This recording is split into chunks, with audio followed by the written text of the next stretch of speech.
కూర్చోవలసిందిగా కోరుకుంటున్నాను.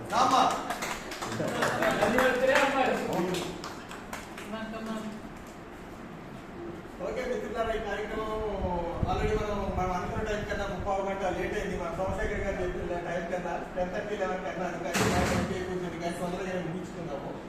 మిత్రులైతే చిన్న విషయం ఇక్కడ మన దాతృత్వం ఎలా ఉంటుంది అన్న దాని గురించి మనం ముందు చూసుకోవాలి. నజీర్ వాళ్ళ మనవరాన్ని తీసుకొని ఏదో పని మీద వచ్చాడు. మన మిత్రుడు మన మెంబర్ సోమశేఖర్ గారు అమ్మాయిని చూశాడు. అరే అమ్మాయికి ఏదైనా బదిలిస్తే బాగుంది కదా అంటే యూజువల్గా ఏం చేస్తాడు, చాక్లెట్ తీసుకొచ్చి చేతిలో పెడితే అప్పటికి తీసి డ్రెస్ అంతా పూసుకుంటే ఇంట్లో తీసుకుంటారు. అలా కాకుండా ఆయన ఏం చేశాడంటే ఆమె ఒక మంచి చక్కటి ఆ ఏజ్ పిల్లలకి ఏంటంటే ముందు సైకిల్ తొక్కుకోవాలన్న ఇది బాగా ఉంటుంది. దానికి ఆయన ఆ రెండు చూడండి ఎంత చక్కటి సైకిల్, చూడండి ఎంత బ్యూటిఫుల్ గా ఉంది.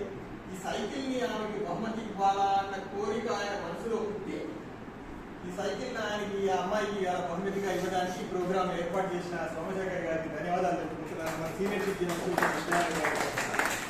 ధన్యవాదాలు సార్. ఇలాంటి దానికి ఫస్ట్ టైం కాదండి, మొన్న కూడా మనం ఒక చిన్న ప్రోగ్రామ్ చేస్తూ మనకు కొంచెం ఏ విషయంలో అమౌంట్ మనకు అవసరం పడ్డది.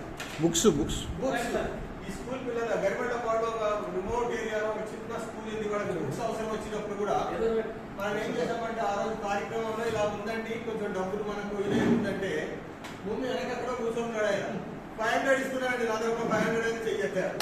ఆయన చెయ్యొస్తారో చూసి ఇంకా నలుగురు చెయ్యొస్తారో మాకు కావాల్సిన డబ్బులు వచ్చేసాయి. ఆ స్కూల్కి వెళ్ళాము, ఆ పిల్లలందరికీ బిస్కెట్స్ చాక్లెట్స్ ఇచ్చి బుక్స్ వాళ్ళకి చక్కటి మంచి పుస్తకాలు, ఈ సంవత్సరాల కన్నా పుస్తకాలు ఇచ్చాము. దాతృత్వం అది సోమశేఖర్ గారి మనస్తత్వము, దాతృత్వం.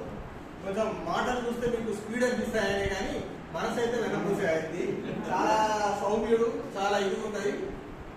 టోన్ భగవంతుడు ఒక్కొక్కడికి కొంచెం పిచ్చి ఎక్కిస్తాడు. ఆ పిచ్చి ఎక్కించిన వాళ్ళు ఈయన కూడా ఒకడు.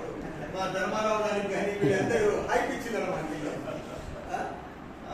ధన్యవాదాలు సార్ సోమశేఖర్ గారు, ఇంత చక్కటి బహుమానాన్ని ఆ ముద్దుల మనవరాలందరికీ వారికి ఇస్తున్నందుకు.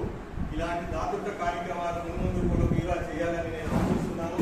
ఆ భగవంతుడు మీకు ఆ ఐశ్వర్యాన్ని, ఆ ఆరోగ్యాన్ని తప్పకుండా కలగజేయమని భగవంతుడు ప్రార్థిస్తూ నేను ఇప్పుడు సీనియర్ శిక్షణ స్టేషన్ విద్యార్థి కాలనీ ప్రెసిడెంట్ నాగేశ్వరరావు గారిని మాట్లాడాలి.